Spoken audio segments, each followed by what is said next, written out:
और चलिए सबसे पहले हम बात करते हैं महाजंग की। ईरान के साथ चल रहे युद्ध पर ट्रंप ने बहुत बड़ा दावा कर दिया। उनका कहना है कि 10 दिनों तक पावर प्लांट पर कोई हमला नहीं होगा। दरअसल डोनाल्ड ट्रंप के द्वारा एक स्टेटमेंट दे दिया गया है जिसमें उन्होंने कहा कि 6 अप्रैल तक ईरान के किसी भी एनर्जी इंफ्रास्ट्रक्चर के ऊपर अमेरिका के द्वारा कोई हमला नहीं किया जाएगा। इससे पहले 5 दिनों तक के लिए सीजफायर की बात कही गई थी, लेकिन अब 10 दिन हमला नहीं करेगा अमेरिका, ये बात कही गई है। 6 अप्रैल तक ईरान के बिजली संयंत्रों पर अटैक बंद, ये भी डोनाल्ड ट्रंप ने कहा है। इसके साथ में ट्रंप ने यह भी दावा किया कि ईरान के अनुरोध के बाद में ये हमले अमेरिका की तरफ से बंद किए गए हैं।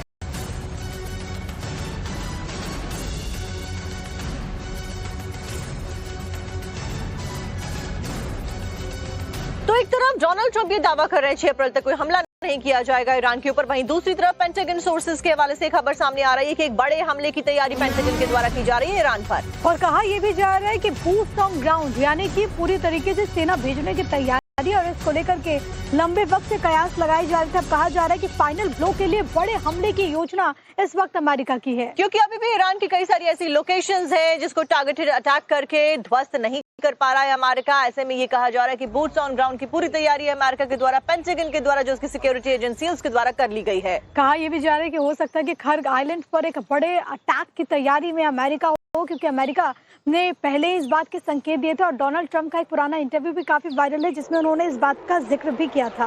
वही हॉर्मुज का रास्ता खोलने की बात ट्रंप के द्वारा कही गई थी। अगर हॉर्मुज बंद रहता है तो ये हमला संभावित बताया जा रहा है। चलिए खबरों में आगे बढ़ते हैं। और बड़ी खबर, इजराइल के खिलाफ ईरान के हमले की तिरछी लहर जो है वो शुरू हो गई है। तो आपको बता दें, तस्वीरें भी सामने आई हैं जहां पर ईरान ने इजराइल पर ताबड़तोड़ ड्रोन अटैक को अंजाम दिया है। इजरायली आर्मी के ठिकानों पर IRGC का ये हमला, तो ये 83वीं लहर है ईरान के हमले की। और सबसे बड़ी बात है कि जबरदस्त तरीके से पर्दाफाश करता हुआ ईरान यहाँ पर नजर आ रहा है। तो एक तरफ जहाँ पेंटागन लगातार स्ट्रैटेजिकली काम कर रहा है, वहीं दूसरी तरफ ईरानी रेवोल्यूशनरी गार्ड कॉर्प्स के द्वारा भी काम किया जा रहा है।